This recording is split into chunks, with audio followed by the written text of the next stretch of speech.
का स्वागत है मेरे YouTube चैनल पे जिसका नाम पीयूष जूलॉजी। और आज की इस वीडियो में हम लोग बात करने वाले हैं श्वसन तंत्र के बारे में, यानी रिस्पिरेटरी सिस्टम के बारे में। इससे पहले हम लोगों ने पाचन तंत्र के बारे में देखा है। अगर आपने उस वीडियो को नहीं देखा है तो मैं उसका प्लेलिस्ट आई बटन पर डाल दूंगा, आप वहाँ से देख सकते हैं, या फिर मैं सभी वीडियो के जो लिंक है वो मैं डिस्क्रिप्शन में दे दूँगा, आप वहाँ से भी जाके देख सकते हैं। तो चलिए शुरू करते हैं। तो श्वसन तंत्र के थ्रू हम लोग गैसीय आदान प्रदान करते हैं, ठीक है। वायुमंडल से हम लोग ऑक्सीजन लेते हैं और कार्बन डाइऑक्साइड को बाहर छोड़ते हैं, और जो श्वसन की प्रक्रिया होती है वो हमारे कोशिका के अंदर, माइटोकॉन्ड्रिया के अंदर की जाती है। अब श्वसन तंत्र में अगर हम देखें तो ढेर सारे अंग भाग लेते हैं, जैसे कि नासिका, ग्रसनी, कंठ, श्वास नली, श्वसनिका, श्वसनिकाएं और कूपिका, ठीक है, यानी कि nose, pharynx, larynx, trachea, bronchi, bronchioles and alveoli. तो चलिए शुरू करते हैं नासिका से। तो यह इसमें एक जोड़ी आपको बाह्य नासा द्वार दिखाई देगा, यानी कि जो हमारे नाक में दो छिद्र होता है वो उसे हम लोग बाह्य नासा छिद्र के नाम से भी जानते हैं, जो कि आगे चल के नासा मार्ग में खुलता है। इसी बाह्य नासा छिद्र के थ्रू हम लोग एयर को अंदर लेते हैं। अभी जो नासा मार्ग होता है, इस नासा मार्ग में दो चीज़ें देखने को मिलती हैं। एक तो हेयर देखने को मिलेगा और श्लेष्मिक ग्रंथि। हेयर अगर आप अपने नोज के अंदर देखेंगे तो छोटे छोटे हेयर दिखाई देंगे, जो कि भौतिक रूप से एयर के अंदर जो भी धूल मिट्टी के कण होते हैं उन्हें रोकने का काम करते हैं। तथा जो श्लेष्मिक ग्रंथि होती है वो एक तरल चिपचिपा पदार्थ बनाती है, जिससे श्लेष्म बोलते हैं। ये जो श्लेष्म होता है ये भी वायु की शुद्धता के लिए इम्पॉर्टेंट है। जैसे कि अगर आप देखेंगे तो सर्दियों में जब उसमें संक्रमण हो जाता है तो हमें जुकाम होता है, और जो हमारा श्लेष्म होता है उसका नेचर परिवर्तित हो जाता है, जो कि सर्दियों में निकलते हुए आपको देखने को मिल सकता है। इसके अलावा नासिका के और सारे काम होते हैं, जैसे कि इसके अंदर जो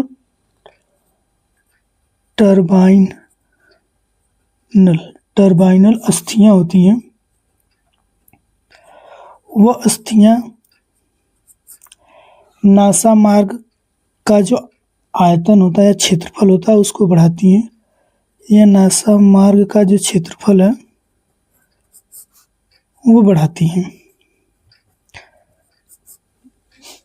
ये जो टर्बाइन अस्थियां होती हैं यहीं पर फिल्टर का भी काम किया जाता है। जैसे कि मैंने बताया कि जो म्यूकस है, यानी कि जो श्लेष्म है, इसको इंग्लिश में म्यूकस बोलते हैं।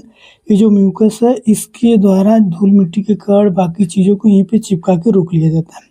साथ ही साथ टर्बाइन अस्थियों की वजह से, यानी जो क्षेत्रफल बढ़ता है, तो जो हवा होती है उसका जो तापमान होता है,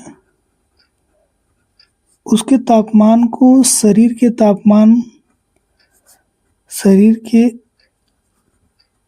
तापमान के बराबर करने के लिए थोड़ा समय मिलता है। जब तक वो टर्बाइन अस्थियों में एयर इस तरह से घूमती हुई जाती है, जब तक वो इस एरिया में घूमती है तब तक हमारे शरीर के पास समय होता है कि वो उसके हवा के टेम्परेचर को शरीर के टेम्परेचर के बराबर कर सके, ठीक है। इससे हमारे फेफड़े को किसी तरह का नुकसान नहीं होगा। आगे इसी सिनिडेरियन कोशिका होती हैं, ये हमारे शरीर में घ्राण कोशिका का कार्य करती है। घ्राण का मतलब जो हमारे सूंघने की क्षमता होती है वो इसी कोशिका की वजह से हमें मिलती है, जो कि हमें नासा मार्ग के अंदर देखने को मिल सकती है, ठीक है। अब बात करते हैं हम लोग अगले ऑर्गन के बारे में। अगला ऑर्गन हमारा ग्रसनी है। जैसा कि हम लोगों ने पाचन तंत्र के बारे में भी इसमें देखा था, और हमने वहाँ पे बात की थी कि जो नासा मार्ग होता है वो आपका ग्रसनी में खुलता है, और ये भोजन और वायु दोनों के लिए उभयनिष्ठ का कार्य करता है। यानी कि ग्रसनी के ऊपर तक का जो हिस्सा होता है वो भोजन और मुख दोनों के लिए सेम होता है, भोजन और वायु दोनों के लिए सेम होता है। बाकी ग्रसनी के बाद दोनों के रास्ते अलग अलग होते हैं। ग्रसनी के ऊपर एक भाग होता है जिसको हम लोग बोलते हैं घंटी ढापन, ये इसी को इंग्लिश में बोला जाता है ग्लोटिस। ये जो घंटी ढापन होता है इसका काम होता है कि जब हम लोग भोजन करते हैं तो ये वायु नली को ब्लॉक कर देता है, ताकि जो हमारा भोजन है वो वायु नली में न जाए, है ना। कभी कभी भोजन के पार्ट अगर वायु नली में चले आते हैं तो हमें खांसी जैसी प्रतिक्रिया देखने को मिलती है, ठीक है। इस ग्रसनी के बाद दोनों के रास्ते अलग हो जाते हैं। अब अगला भाग है लैरिंक्स, जिसे हम लोग कंठ बोलते हैं। तो इसी ग्रसनी के पास एक उपस्थि में पेटिका होती है जो कि ध्वनि उत्पादन का कार्य करती है। ठीक है, कंठ के ऊपर अगर आप देखेंगे तो आपको उभरा हुआ रीजन दिखाई देता है जिसको हिंदी में टेटुआ बोलते हैं, या इंग्लिश में इसे बोला जाता है Adam of apple, Adam's of apple. ठीक है, जो साउंड को प्रोड्यूस करने में मदद करते हैं। अगला जो भाग इसे बोलते हैं श्वसनिका या ट्रैकिया। ये लगभग 12 सेमी लंबी होती है जो कि गर्दन में आपको पूरी फैली हुई दिखाई देती है। ये जो श्वसनिका होती है वो वक्ष गुहा में आने के बाद पांचवा जो वक्षी कशेरुकी होता है, हमारा जो रीढ़ का हड्डी होता है उसमें टोटल हमें 26 हड्डियाँ मिलती हैं, जिसमें से 7 हड्डी हमारे गर्दन में होती हैं और 12 हड्डी हमारे वक्षी गुहा में होती हैं। तो इन 12 में से जो 5वें नंबर की कशेरुकी है उस स्थान पर जो श्वास नली है वो आने के बाद दाएं और बाएं भाग में डिवाइड हो जाती है। ठीक है, जिन्हें हम लोग प्राथमिक श्वसनिका के नाम से जानते हैं।